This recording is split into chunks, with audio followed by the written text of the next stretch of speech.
so fantastic, I'm going to flush my armpits. Look at that. But now I know we're all going to have a ball on stage tonight, but I just wanted to ensure that all the ladies actually in the audience have a good time, not only during the show, but afterwards. Which is why I want to share a couple of tips with you. I'm glad I'm standing a bit like a priest. That's good, isn't it? I'm used to having a microphone, that's why. But a couple of tips that I read in an article that's in the latest Cosmopolitan called Look Better Half Naked, which is important. So basically, you know, look better when you're having sex with someone. Trimming your pubic hair gives the impression that you're ready to make love. Now, I can't help thinking that if you're in the position where a man can actually assess the length of your pubic hair, that's already a fairly big signal. I don't think he's thinking you're about to go off and mow the lawn, would be my feeling.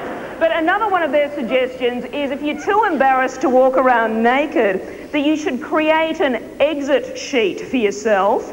And they say that, this is exactly what they say, draping on an angle looks less contrived. Oh yeah. Try exposing one breast or one leg in the way that 18th century neoclassical painters and sculptors depicted women. I also like to remove both my arms. You know, just to, thank you. Just to create that kind of raunchy Venus de Milo feel that really gets them going. But look, my big news is I've just turned 30, and no, don't, because I haven't done anything apart from not die, which isn't that much of a challenge, really. And I'm very happy to be getting older, but I must admit I have started to notice the little things. I must have done that thing the other day where, you know, when you sleep half on and half off the pillow? I reckon I had a line running down my face for about 4 hours. I looked like I'd been involved in a fencing mishap. I'm producing more saliva. I have no idea what that's about. And I wish someone had told me that as you enter your 30s, tweezers do play a much bigger part in your life. But I only get that real panic thing when, you know, you do that thing where you kind of wake up in the middle of the night and just go, well, why don't I own my own home? Do I want to have children? What am I doing comedy for? That's not very secure. Why are young people taking so much heroin? I still can't drive or cook. I'm never going to resolve my relationship with my parents. What if we start cloning people? What about superannuation? Why don't I have a husband? I drink too much and I'm never going to make as much money as Steve Vizard.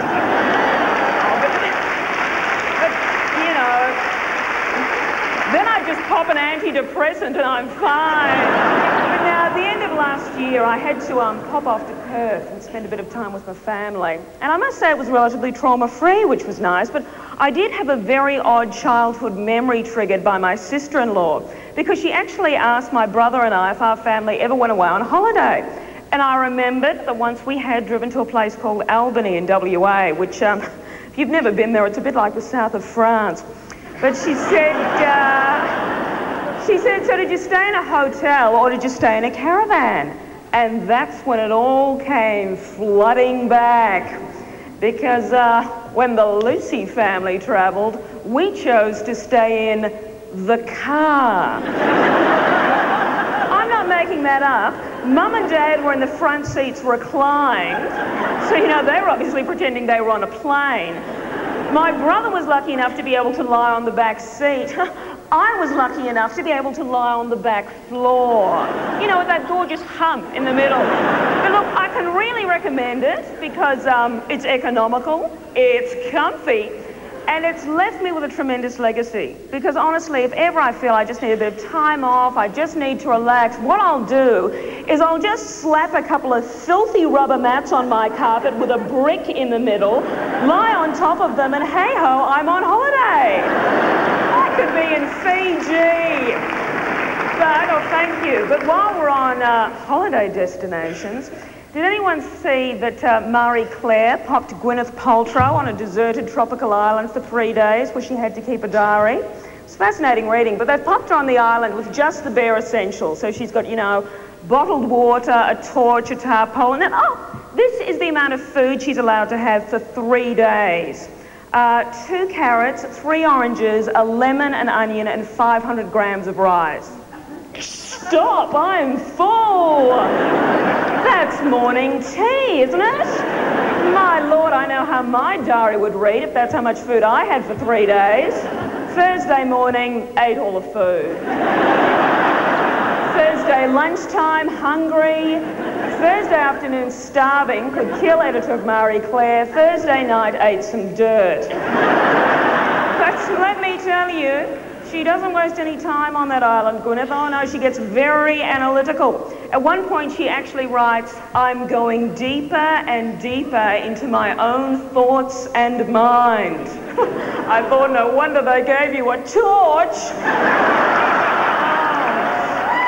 Must be like the Grand Canyon in there. Hello! Enjoy the rest of your night.